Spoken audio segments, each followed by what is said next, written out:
आज सिर्फ और सिर्फ 1 घंटे के अप्रॉक्स की क्लास होगी, ज़्यादा क्लास नहीं होगी आज, ठीक है। सिर्फ 2 सेक्शंस कराऊंगा पहले उसको ढंग से, आज मेन सेक्शन से, ठीक है, जिसमें तुम्हें पूछा जाएगा ही जाएगा।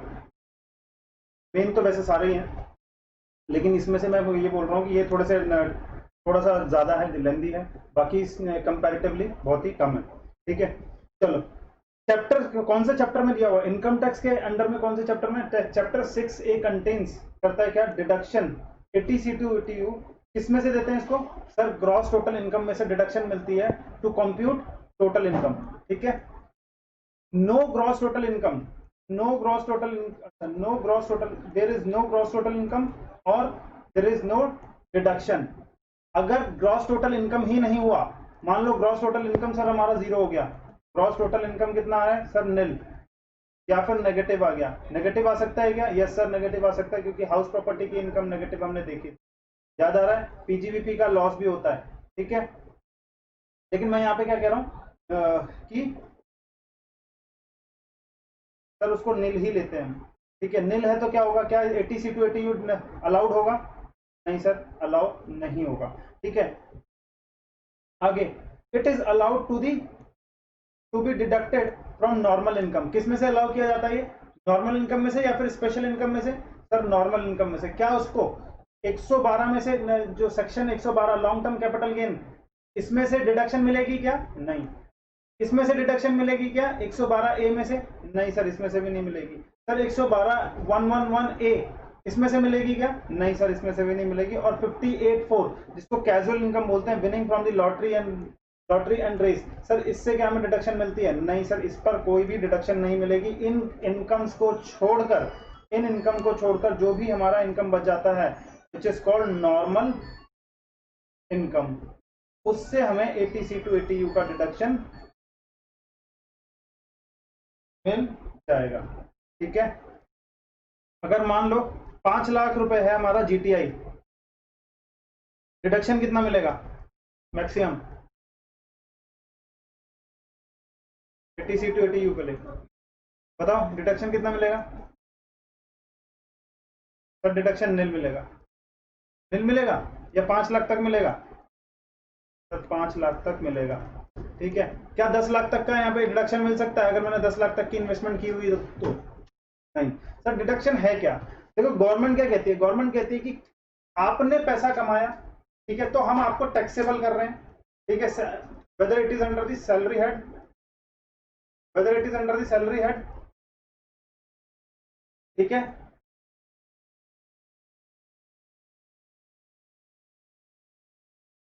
और हाउस प्रॉपर्टी हेड और कैपिटल गेन हेड, ठीक है, किसी में भी हम किसको टैक्स कर रहे हैं। बट अगर आप कुछ अमाउंट हमारे कहे मुताबिक आप जमा करते हैं, इन्वेस्टमेंट करते हैं, तो हम आपको डिडक्शन दे देंगे। जैसे सर एलआईसी में आप पैसा भर दीजिए, ठीक है, एलआईसी में पैसा भरेंगे तो हम आपको डिडक्शन दे देंगे। सर कुछ बॉन्ड्स हैं गवर्नमेंट के, नाबार्ड के जो बॉन्ड्स हैं, ठीक है, तो उनके में उनको खरीद लीजिए, या फिर मैं कह रहा हूँ पब्लिक सेक्टर के आप यूनिट्स और शेयर्स खरीद लीजिए, ठीक है। तो ये सब चीजें अगर आप करेंगे तो हम आपको ना इनकम में से, आपकी इनकम में से डिडक्शन दे देंगे। तो यानी कि आपको डिडक्शन देने के बाद आपका टोटल इनकम जो है वो कम हो जाएगा, जिस पर हम टैक्स लगाते हैं। समझ में आ रहा है? Yes sir.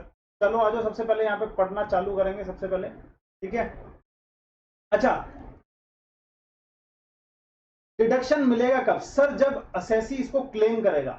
असेसी इसको अगर क्लेम करेगा तभी डिडक्शन मिलेगा, वरना डिडक्शन नहीं मिलेगा। Only if assessee claims for it, यानी कि असेसी जब रिटर्न फाइलिंग कर रहा है और रिटर्न फाइलिंग करने के बाद वो वहां पर क्लेम कर रहा है कि मैंने डिडक्शन, यानी कि मैंने एलआईसी में प्रीमियम भरा है, तो ही मिलेगा, वरना नहीं मिलेगा। ऐसा नहीं अज्यूम किया जाएगा कि नहीं उसको कुछ मिला होगा तो उसको कुछ certain percentage of kind of हम डिडक्शन देते हैं, ऐसा कुछ नहीं। अगर वो क्लेम करता तो मिलेगा, अगर वो क्लेम नहीं करता तो उसका डिडक्शन उसको नहीं मिलेगा, ठीक है। चलो, डिडक्शन अंडर सेक्शन 80C सबसे पहले हमने बहुत बार पढ़ा है। 80C में डिडक्शन मिलती है, 80C में डिडक्शन मिलती है। सर क्या चीज डिडक्शन होती है? चलो आओ पढ़ते हैं यहाँ पे 80C में किस किस चीजों की डिडक्शन मिलती है। एलिजिबल क्राइटेरिया यहाँ पे ओनली इंडिविजुअल को मिलेगा और एचयूएफ को मिलेगा। क्या किसी कंपनी को 80C में डिडक्शन मिल सकती है? नहीं सर, नहीं मिल सकती। क्या किसी फर्म को मिल सकती है? नहीं सर। सर किसी एओपी को मिल सकती है? नहीं सर। किसको मिलेगी सर? इंडिविजुअल और एचयूएफ को ही मिलेगा। क्या बीओआई को मिलेगा? नहीं सर। क्या आर्टिफिशियल जुडिशियल पर्सन को मिलेगा? नहीं सर, किसी को नहीं मिलेगा इनमें से। सिर्फ और सिर्फ इंडिविजुअल और एचयूएफ, वेदर रेजिडेंट और नॉन रेजिडेंट, चाहे वो रेजिडेंट हो या फिर नॉन रेजिडेंट हो इंडिया में, उसको डिडक्शन मिल जाएगा। सर क्या करने पर डिडक्शन मिलेगा? अच्छा, मैक्सिमम डिडक्शन अगर मैं बता दूं, 3 सेक्शन है यहाँ पे बैक टू बैक अगर आप देखोगे तो 80C, 80CCC, 80CCD1, ठीक है, 3 सेक्शन है ये, और 3 सेक्शन का टोटल डिडक्शन जो है वो 1.5 लाख तक मिलने वाला है। क्या मैं ये बोल सकता हूं कि 80C में मैक्सिमम डिडक्शन 1.5 लाख से ज्यादा नहीं जा सकता है? यानी कि इन्वेस्टमेंट और 1.5 लाख, विच एवर इज, ठीक है, समझ में आ गया क्या? Yes sir. आ जाओ, सबसे पहला सेक्शन आ गया 80C इन्वेस्टमेंट। कौन कौन से एलिजिबल इन्वेस्टमेंट्स हैं जिसको करने पर 80C में डिडक्शन मिल जाएगा? उसने बोला कि इन्वेस्टमेंट इन नेशनल सेविंग सर्टिफिकेट्स, यानी कि एनएससी। एनएससी में आप इन्वेस्ट कर दो सर। एनएससी में अगर इन्वेस्ट करते हो तो आपको डिडक्शन मिल जाएगा। डिडक्शन अलाउड फॉर किस चीज के लिए मिलेगा सर? अमाउंट जो भी इन्वेस्ट किया है आपने, जो भी अमाउंट आपने इन्वेस्ट किया है in the name of individual. Individual के केस में क्या चीज हो जाएगा? अपने खुद के नाम पे आपने इन्वेस्टमेंट किया, या फिर अपने स्पाउस के नाम पे किया, या फिर माइनर चाइल्ड के बारे में किया। यहाँ पे मेजर चाइल्ड नहीं इंक्लूडेड होगा, यहाँ पे कौन है? सिर्फ और सिर्फ माइनर चाइल्ड। एनएससी सर्टिफिकेट लेंगे सिर्फ और सिर्फ माइनर चाइल्ड के लिए। अच्छा, अगर मैंने बोला ना कि यहाँ पे इंडिविजुअल और एचयूएफ के लिए को अलाउ होगा, तो एचयूएफ के लिए किसको? Any member of the HUF, किसी के भी नाम पर आप इन्वेस्टमेंट कर सकते हो तो आपको डिडक्शन, एचयूएफ को डिडक्शन मिल जाएगी। सर ट्रीटमेंट क्या होगा? डिडक्शन तो मिल गई, वो समझ में आ गया। सर क्या होता है कि एनएससी में हमने पैसा जमा किया, एक इन्वेस्टमेंट फंड है, ठीक है, सर्टिफिकेट्स हमने कर दिया, और इससे हमें क्या मिलता है सर? इंटरेस्ट मिलता है। इंटरेस्ट इस पर एक्रूड होता है धीरे धीरे, ठीक है, हर साल इंटरेस्ट मिलता रहेगा, ठीक है। तो इस इंटरेस्ट को क्या करेंगे? तो ट्रीटमेंट ऑफ एक्रूड इंटरेस्ट, इस पर जो हमें इंटरेस्ट मिला, मैं यहाँ पे डिडक्शन की बात कर रहा हूं, तो डिडक्शन किसका मिला हमें? डिडक्शन मिला सर अमाउंट इन्वेस्टेड का, जितना अमाउंट हमने इन्वेस्ट कर दिया। यानी कि मान लो मैंने इस साल में 1 लाख रुपए इन्वेस्ट कर दिया एनएससी में, तो मुझे डिडक्शन कितना अलाउ हो जाएगा सर? 1 लाख रुपए, ठीक है। आगे देखो, मैं यहाँ पे कह रहा हूं कि यहाँ पर मुझे 1920 में मेरा accrued income, accrued sorry interest accrued हो गया कितना सर? मेरा एक्रूड हो गया इंटरेस्ट 5,000 रुपए का इंटरेस्ट जो है वो इसमें एक्रूड हो गया। इसका क्या करेंगे सर? ये तो मुझे मिला नहीं, ठीक है। अगर मेरे को ये मिलता तो भी टैक्सेबल ही होता, ठीक है। मैं एक और बात बताऊं आपको, ठीक है। यहां पर क्या हुआ कि इसको री इन्वेस्ट कर दिया। इसको क्या किया? री इन्वेस्ट कर दिया। एट द एंड में हमें मिलने वाला है, एनएससी में हमें पैसा एट द एंड में मिलेगा, मैच्योरिटी पे मिलेगा। तो जो ये एक्रूड इनकम है, सॉरी एक्रूड इंटरेस्ट है, एक्रूड इंटरेस्ट अगर री इन्वेस्ट कर दिया, यानी कि इसका मतलब ही वही है ना कि जब मुझे नहीं मिला मतलब मेरा इंटरेस्ट तो ड्यू हुआ, पर वो मुझे नहीं मिला मतलब इट इज री इन्वेस्टेड। जब भी अगर ऐसा एक्रूड इंटरेस्ट री इन्वेस्ट हो जाता है तो फिर हम कहेंगे इसको क्या? बोलो कि ये this is amount to investment, तो उसका भी हमें क्या मिल जाएगा? डिडक्शन। तो कितना डिडक्शन मिल जाएगा सर? 1,05,000 रुपए का डिडक्शन। ये तो सर हमने यहाँ पे प्रीमियम भरा था, ठीक है, अमाउंट इन्वेस्ट किया था, और एक 5,000 रुपए, ठीक है। Interest shall be paid on maturity, ठीक है। इंटरेस्ट कब पे किया जाएगा? इसमें मैच्योरिटी पे मिलेगा आपको, but no deduction for the interest accrued for the last maturity date. अगर लास्ट मैच्योरिटी डेट में अगर कोई भी इंटरेस्ट मिलेगा, मान लो कि खत्म होने वाला था हमारा 27 और 28 में, ये खत्म होने वाला 27-28 में, और 27-28 में हमको कुछ इंटरेस्ट ड्यू हुआ है, तो वो तो री इन्वेस्टेड नहीं हुआ। जब री इन्वेस्टेड नहीं हुआ तो उसका क्या डिडक्शन मिलेगा? ना ना ना, ठीक है, समझ में आ गया। इन विच पेमेंट इज रिसीव्ड, कौन से ईयर में टैक्स लगेगा? डिडक्शन नहीं मिलेगी जिसमें वो रिसीव होगा, ठीक है। अगर मान लो कि अमाउंट रिसीव हुआ, मान लो हमने इन्वेस्टमेंट किया और प्लस इंटरेस्ट के साथ हमें कुछ मिला मैच्योरिटी पर, क्या हमें कोई टैक्स लगेगा? नहीं लगेगा। इस बात में किसी को डाउट है तो बताओ, समझ में आ गया क्या? अगर उस फंड में से हमें कुछ लास्ट में मिलता है तो हमें उस पर टैक्स नहीं लगेगा, एग्जम्प्ट हो जाएगा। समझ में आया या फिर इसमें से कुछ डाउट है? जल्दी पूछो।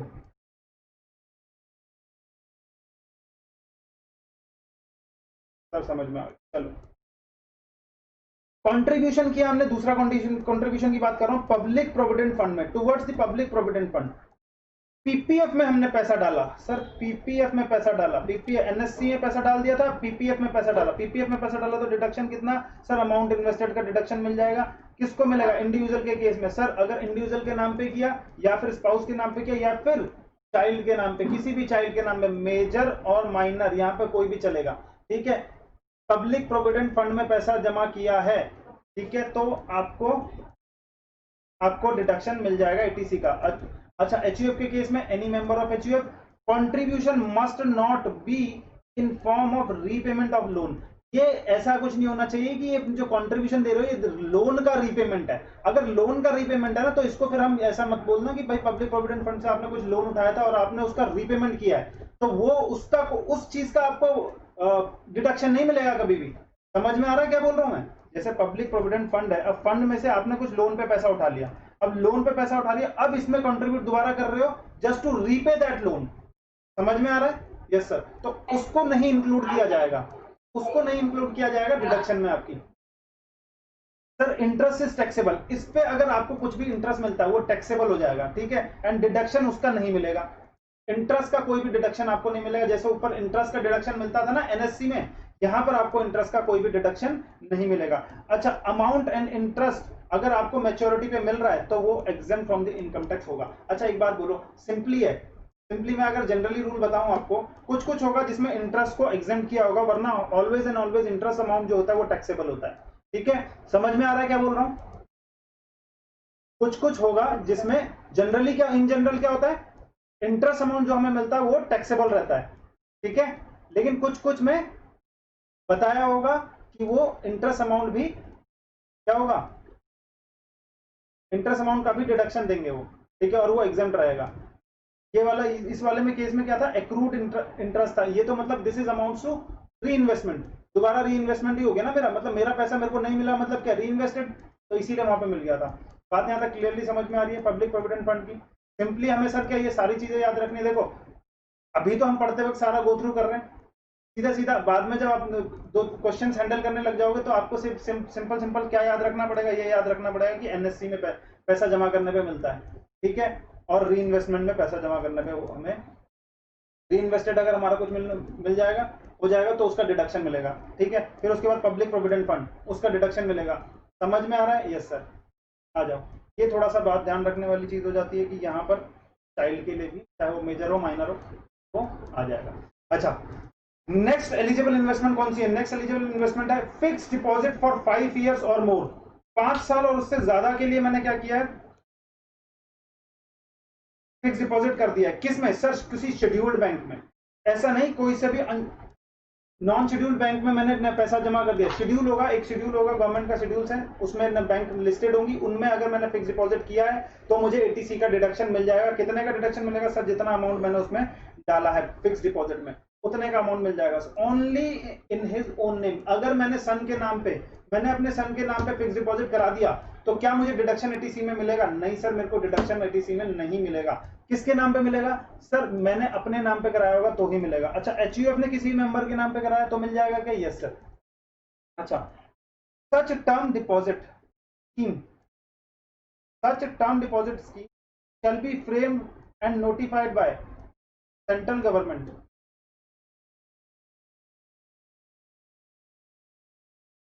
shall be framed और notified by सेंट्रल गवर्नमेंट। यानी कि अच्छा, ये जो डिपॉजिट स्कीम है, जो फिक्स डिपॉजिट करना है, तो वो किसके नोटिफाई किया होना चाहिए? सर सेंट्रल गवर्नमेंट ने नोटिफाई किया होना चाहिए। इंटरेस्ट इज टैक्सेबल, मैंने बोला ना इन जनरल इंटरेस्ट टैक्सेबल होगा, ठीक है, और उसका कोई भी डिडक्शन नहीं मिलेगा। लेकिन सिर्फ एनएसपी का एक ऐसा केस है जिसमें इंटरेस्ट अगर एक्रूड है और री इन्वेस्ट हो गया तो उसका भी डिडक्शन मिलेगा, और मतलब उसका भी डिडक्शन हमको मिलकर चलेगा, ठीक है। अच्छा, यहां पर क्या मतलब हो गया? 5 year टाइम डिपॉजिट। ऊपर क्या था सर? Fix deposit. ये क्या है sir? Time deposit in an account under the post office. ये पोस्ट ऑफिस में खोला गया अकाउंट है। पोस्ट ऑफिस में जिनका भी अकाउंट होता है, अगर वहां पोस्ट ऑफिस में आप फिक्स डिपॉजिट करते हो 5 साल के लिए, तो आपको डिडक्शन मिल जाएगा अंडर सेक्शन 80C में डिडक्शन मिल जाएगा। लेकिन इन्वेस्टमेंट होना चाहिए आपके ओन नेम पे, और एचयूएफ के केस में एनी मेंबर के नाम पे आप इन्वेस्टमेंट ले सकते, सॉरी इन्वेस्टमेंट कर सकते हो। अगर मैं बात कर रहा हूं, जैसे मेरा यहाँ पर पोस्ट ऑफिस का एक अकाउंट है, पोस्ट ऑफिस के अकाउंट में मैंने एफडी करा ली। आपने सुना होगा मैंने एफडी, मैंने घर के लिए एफडी तोड़ डाली, मैंने बच्चों की पढ़ाई के लिए एफडी तोड़ डाली, सुना है ना, एफडी तोड़ के हमारे पेरेंट्स ने हमें पढ़ाया दिखाया। तो एफडी तोड़ना मतलब प्री मैच्योर पेमेंट हो जाती है, यानी कि एफडी तोड़ के उसमें से प्री मैच्योर पेमेंट लेनी। अगर ऐसा कुछ करते हो तो आपको उस अमाउंट पे टैक्सेबल हो जाएगा, वो अमाउंट आपके लिए टैक्सेबल हो जाएगा। समझ में आ रहा है क्या? Yes sir. क्योंकि बाद में अगर 5 साल के बाद अगर कुछ मिलता है, मैच्योरिटी के बाद अगर मिलता है, तो देखो फॉर श्योर वो एग्जेम्प्ट हो जाएगा। पोस्ट ऑफिस में अगर आपने फिक्स डिपॉजिट कर रखा है, ये जनरली आपके लिए काम आएगा। ये जैसे घर वालों का एडवाइस दे सकते हो आप लोग, ठीक है, कि आपके घर वाले में क्या करते हैं, एफडीज में पैसा लगाते हैं, तो कौन सी चीज टैक्सेबल होगी, कौन सी चीज नहीं टैक्सेबल होगी, ये सारी चीजें आपको पता होनी चाहिए। ठीक है, यस सर। अच्छा, इंटरेस्ट इज टैक्सेबल। इंटरेस्ट क्या होगा, जनरली मैंने बोला टैक्सेबल रहता है और नॉट उसका डिडक्शन नहीं मिलेगा। मैच्योरिटी पे मिला तो एग्जेम्प्ट रहेगा, लेकिन प्री मैच्योर्ड अगर 5 साल से पहले पहले आपने निकाल लिया तो फिर वो टैक्सेबल हो जाएगा। चलो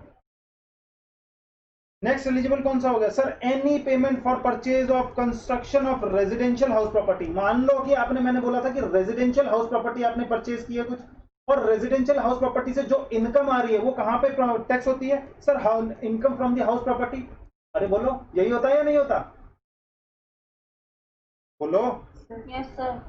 हाउस प्रॉपर्टी मैंने परचेज कर ली, अब हाउस प्रॉपर्टी परचेज कर ली, देखो दो चीजें मैंने परचेज की, अब इससे जो इनकम आ रही है इसको कहां पे टैक्स किया जाता है सर, हाउस प्रॉपर्टी में टैक्स किया जाता है। ठीक है, अच्छा, इससे इसको खरीदने के लिए मैंने लोन लिया था, और लोन लेने पर मैंने कुछ इंटरेस्ट पे किया था, तो इंटरेस्ट की डिडक्शन क्या यहाँ पे हाउस प्रॉपर्टी में मिल जाती थी मेरे को 24B में।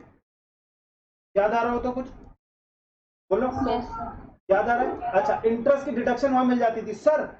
ये जो लोन में हमने रीपेमेंट किया ना, प्रिंसिपल अमाउंट का ना हमें डिडक्शन मिल जाता है 80C में से, नीचे से हमें डिडक्शन मिल जाएगा। यानी कि देखो, repayment of the amount borrowed, यहाँ पे किसकी बात कर रहे हैं, amount borrowed, principal amount by the assessee from specified person. अगर स्पेसिफाइड पर्सन से लिया है तो आपका जो बोरिंग की है आपने, उसका रीपेमेंट, यहाँ पे कौन से की बात कर रहा हूँ, प्रिंसिपल अमाउंट जो है उसका 80C में डिडक्शन मिल जाएगा। समझ में आ रहा है? लेकिन अगर उस पर जो इंटरेस्ट पे किया है वो हाउस प्रॉपर्टी में डिडक्शन मिलता था, उसका 80C में कोई डिडक्शन लेना देना नहीं है। बात आ रही है समझ में या नहीं आ रही, जल्दी बताओ, बोलो। आगे सर। यानी कि मैं अगर बोलूं, एक आदमी ने, एक असेसी ने, मिस्टर एक्स ने एक हाउस प्रॉपर्टी खरीदी थी, और हाउस प्रॉपर्टी खरीदने पर रीपेमेंट करते वक्त उसने लोन का जो प्रिंसिपल अमाउंट पे किया है वो पे किया सर 80,000 का, और इंटरेस्ट पे किया है 5,000 रुपए का। इंटरेस्ट उसने पे किया, तो इंटरेस्ट, तो ये तो हाउस प्रॉपर्टी की जब हम इनकम निकालेंगे उसमें से ही डिडक्शन अलाउड हो गया है 5,000 वाला, ये है कि नहीं? फिर अदर सोर्स यानी कैपिटल गेन, ये सब ने, पीजीवीपी, ये सब जोड़ने के बाद ग्रॉस टोटल इनकम निकाली हमने। ग्रॉस टोटल इनकम निकालने के बाद फिर 80C का जो डिडक्शन है, किस चीज का सर, 80,000 का यहाँ पे आ जाएगा। समझ में आ रहा है या नहीं आ रहा? ठीक है, क्लियर है चीज? यस सर, आ जाओ। अब यहां पे मैं क्या कह रहा हूं, मैंने बोला कि कोई भी पेमेंट की है, देखो सिर्फ और सिर्फ मैंने क्या बोला, रिलेटेड टू कंस्ट्रक्शन और परचेज ऑफ हाउस प्रॉपर्टी। समझ में आ रहा? Yes sir. क्या अगर सर मैंने लोन लिया है रिपेयर के लिए, रिपेयर रिनोवेशन के लिए या फिर एडिशन के लिए, क्या मुझे मिलेगा डिडक्शन? नहीं सर, नहीं मिलेगा। रिपेयर, एडिशन और रिनोवेशन के लिए अगर मैंने कोई भी लोन लिया है और उसका अमाउंट की रीपेमेंट की है तो मुझे उसका डिडक्शन नहीं मिलेगा। अच्छा, इस हाउस प्रॉपर्टी से रिलेटेड मैंने कुछ क्या पे किया होगा, मैंने स्टैम्प ड्यूटी पे की होगी, रजिस्ट्रेशन के बाद स्टैम्प ड्यूटी पे होती है ना, रजिस्ट्रेशन फीस पे किया होगा गवर्नमेंट को। प्रॉपर्टी को अपने नाम पे रजिस्टर करने के लिए रजिस्ट्रेशन फीस देनी पड़ती है, नहीं देनी पड़ती?